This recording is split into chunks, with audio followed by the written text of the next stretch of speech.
Olá, amigos, sejam bem-vindos a mais essa reflexão aqui junto de nós, no nosso lar. E o tema da nossa reflexão de hoje são transtornos comportamentais.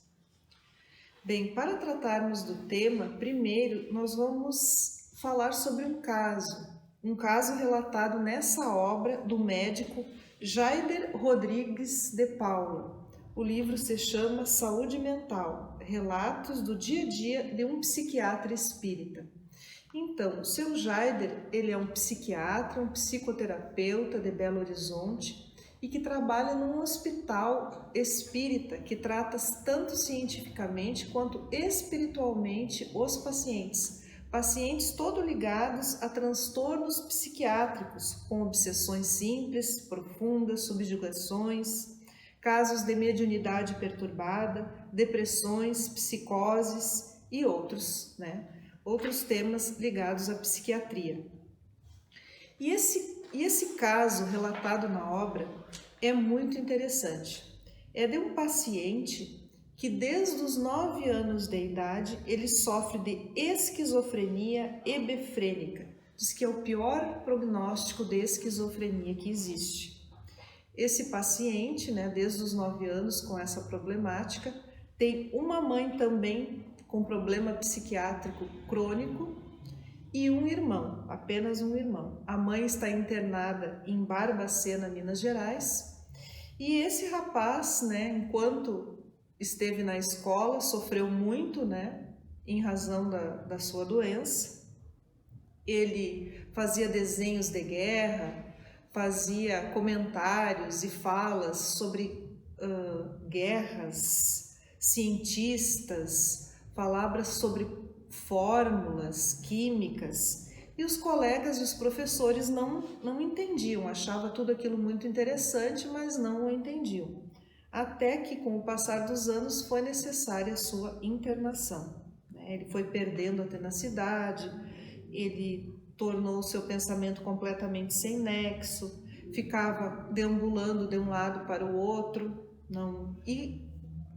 falava muitas palavras, muitas frases que depois, perceberam que ele estava falando em alemão, que ele falava em alemão.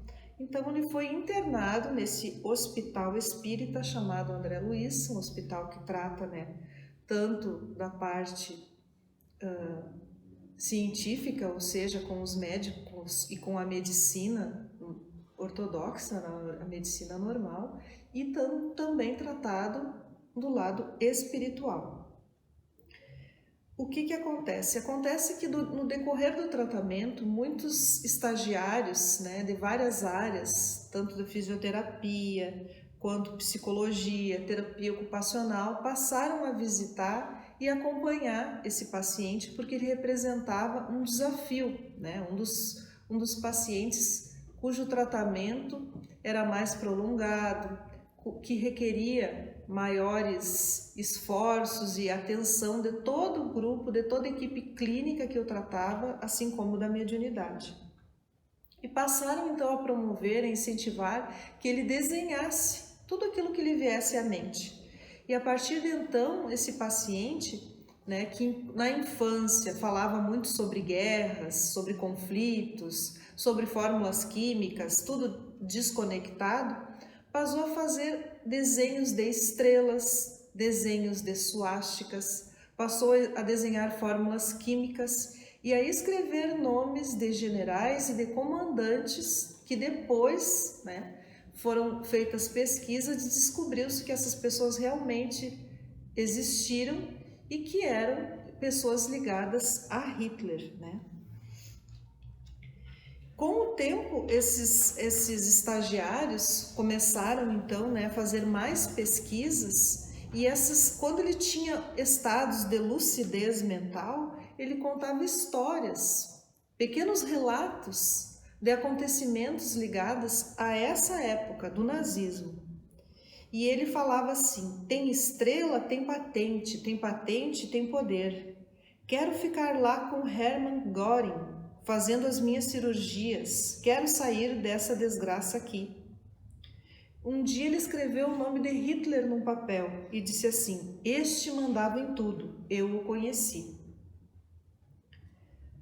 E isso aconteceu até que um dia 3 estagiárias entraram para conversar com ele numa sala, fazer um trabalho com esse paciente, e quando ele as viu, né, ele ficou completamente transtornado, começou a chorar desesperadamente e a lhes pedir perdão. As estagiárias não entenderam nada. E ele, num momento de lucidez, ele disse assim: "Não, eu matei vocês. Eu levei você e você para a câmara de gás. E você, eu não levei naquele momento, eu a usei por um tempo e depois você teve o mesmo fim. Me perdoe, me perdoe". As estagiárias ficaram também completamente aterrorizadas, né? Em conflito, choraram, e depois o mentor daquele hospital orientou que fosse suspenso esse tipo de atividade com ele, que o objetivo já tinha sido atendido, era esse lapso que ele teve de memória e essa aproximação que ele teve com essas meninas, possibilitando um resgate, um recomeço de perdão. E é interessante também se dizer a respeito desse caso que ele tinha mediunidade também, esse rapaz. E ele muitas vezes falava de fatos e circunstâncias íntimas dos enfermeiros, dos médicos, desses estagiários que conviviam com ele. Isso demonstra que esses pacientes graves, né, casos psiquiátricos graves, também têm uma abertura mediúnica, uma faculdade que se expande, onde eles tanto podem, né, ter essas visões, essa compreensão da espiritualidade, quanto eles podem ser obsediados, né? E esse rapaz, ele era muito obsediado, porque em vários momentos ele se dizia sendo perseguido por comparsas ou por suas vítimas do passado, e isso o aterrorizava. E, além disso, né, o que se pode dizer é que esse senhor que sofreu todo esse tipo de angústia e de dor e de constrangimento, precisou passar por esse momento para que tivesse esse pequeno despertar com algumas de suas vítimas. Disse que hoje em dia ele permanece ainda na clínica, né? Esse relato é de 2017, mas que a espiritualidade informou, né, que em breve ele iria desencarnar. Ele estava sendo tratado, né, com passes, com água fluidificada, além de todo o tratamento medicamentoso necessário à sua patologia, mas que tudo isso fazia parte do seu processo de resgate, tudo isso fazia parte do seu processo de recuperação. Porque quando nós desencarnamos com uma culpa imensa, essa culpa influencia no nosso psicológico. Essa culpa fica arquivada no nosso perispírito. E o que acontece? Agora então nós passamos para essa obra aqui, que é o Autodescobrimento, uma busca interior de Joana de Ângeles. E o que a Joana de Ângeles nos diz? Que todos esses transtornos comportamentais que nós temos, todas essas doenças ligadas à psiquiatria, elas têm uma origem muito profunda, uma origem no espírito, né? E ela fala de certa forma que está na gênese profunda do ser, gênese profunda do ser nesse sentido, né? Nesse sentido espiritual, porque trazemos essas culpas, essas dores, esse desvio que nós tivemos no nosso processo evolutivo gravados no nosso perispírito. Porque nós temos um processo evolutivo, nós evoluímos do instinto para a razão, da razão para a intuição. E quando nós nos desviamos desse caminho, quando nós passamos por cima da nossa consciência e temos atos equivocados, nós precisamos reparar. Nós trazemos essas culpas, incutidas no nosso perispírito. E assim torna-se necessário que a gente reencarne em clãs, segundo ela, em grupos familiares que já tenham essa propensão genética, essa propensão para que o espírito possa desenvolver essa patologia que não vai ser desenvolvida como punição, mas é o próprio espírito que se impõe em razão da sua culpa, em razão dos ferimentos, vamos dizer assim, dos distúrbios que ele causou no seu próprio perispírito, em razão das suas condutas equivocadas. Então, independentemente da forma que foram gerados esses transtornos comportamentais, seja às vezes por uma sequela de uma enfermidade, um distúrbio psicoemocional, um traumatismo craniano, a pessoa bateu com a cabeça e ficou, com esse problema grave, todos eles, têm essa genética profunda do espírito, tem uma causa espiritual. É bem importante que nós compreendamos isso. Claro que nem todos os casos são graves, são sérios, como esse que foi relatado nessa obra. Há culpas e transtornos em todos os níveis, assim como nós temos as nossas imperfeições em todos os níveis. Mas o que é importante que a gente entenda isso para que nós possamos tratar o paciente de forma integral.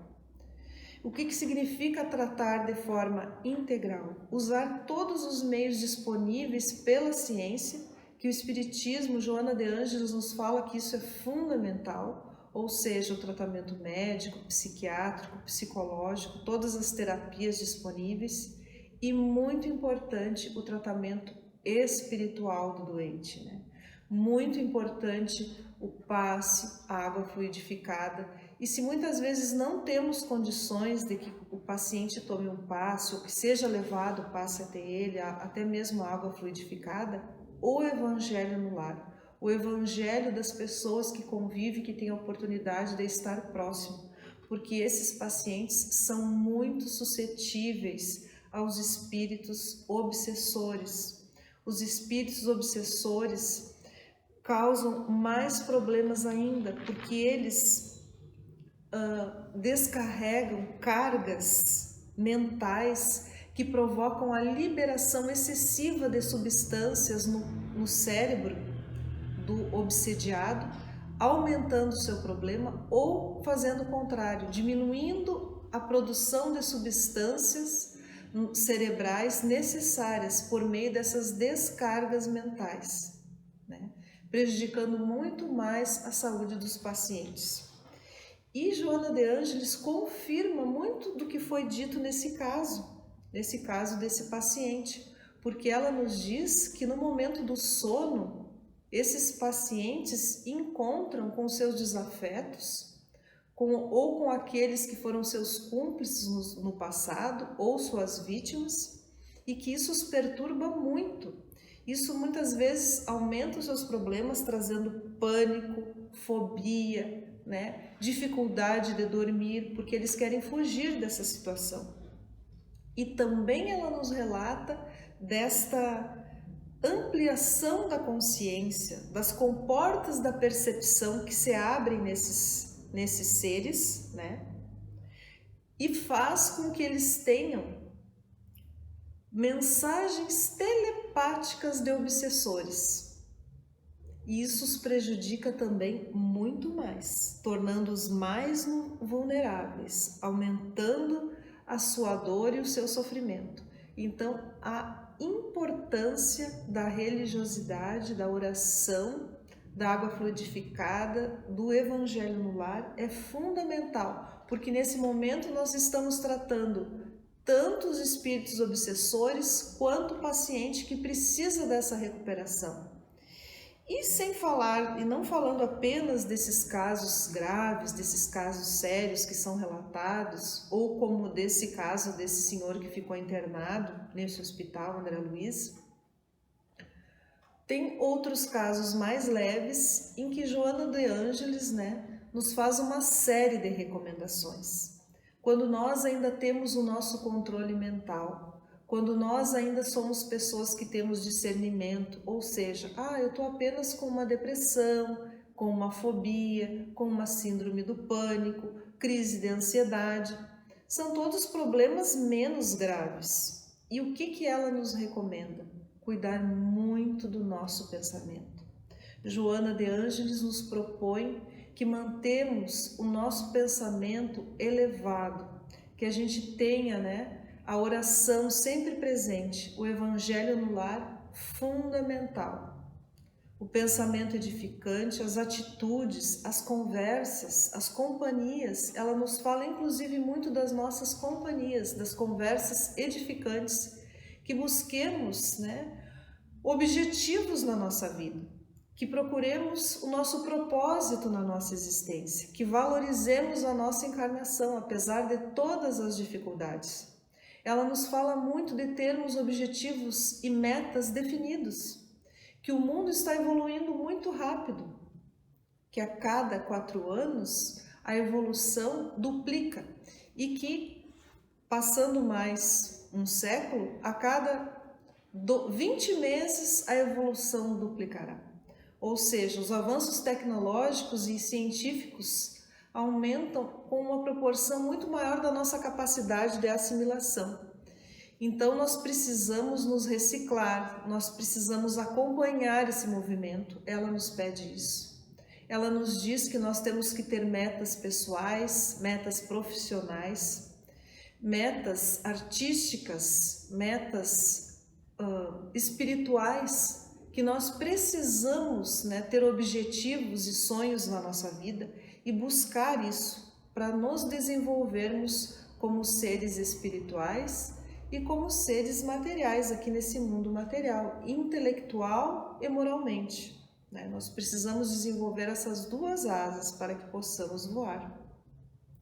Então, além de todo esse cuidado, mental, das companhias, dos nossos pensamentos, da nossa oração, ela fala também da saúde física, que nós precisamos evitar o uso de alcoólicos, evitar o uso de drogas, ter uma alimentação saudável, atividade física. Em parte todos nós sabemos dessa necessidade, mas quando vem um espírito, da sua magnitude, que é Joana de Ângeles, mentora de Divaldo Franco, e vem e nos diz tudo isso, nos diz da importância de nós termos uma vida regrada, porque nós estamos num mundo ainda de provas e expiações, um mundo onde nós somos envolvidos e temos ao nosso redor muitos espíritos primitivos, espíritos do mal que querem nos perturbar, que querem que a gente não dê certo. Então nós temos que lutar com todas as nossas armas, com tudo que nós temos ao nosso dispor, para não darmos brechas a isso, para que nós possamos seguir com o nosso programa evolutivo. Todos nós viemos aqui para crescermos, para nos desenvolvermos, para sermos felizes e para resgatarmos os nossos débitos, uns de forma mais dura, uns de forma mais difícil, mas isso não significa que não somos amparados, que não significa que isso não seja um passo a mais para a evolução, porque cada vez que nós conseguimos superar essas dificuldades, tratá-las de forma equilibrada, nós estamos nos encaminhando, dando mais um passo evolutivo. Então, se nós temos na nossa família, familiares com esses processos, se nós sofremos desses processos, vamos pensar isso como uma oportunidade de resgate, como um livramento da culpa, um passo a mais no nosso caminho de regeneração. Vamos pensar nisso como um degrau na nossa caminhada evolutiva, necessário. Então, portanto, mais necessário ainda, o nosso equilíbrio, a nossa fixação mental no bem, na oração e no perdão. Sempre tendo a certeza de que todos somos amparados, de que não estamos sozinhos e que a nossa vida é um instante perante a eternidade. Não há sofrimento que não termine, né? Todos somos amparados.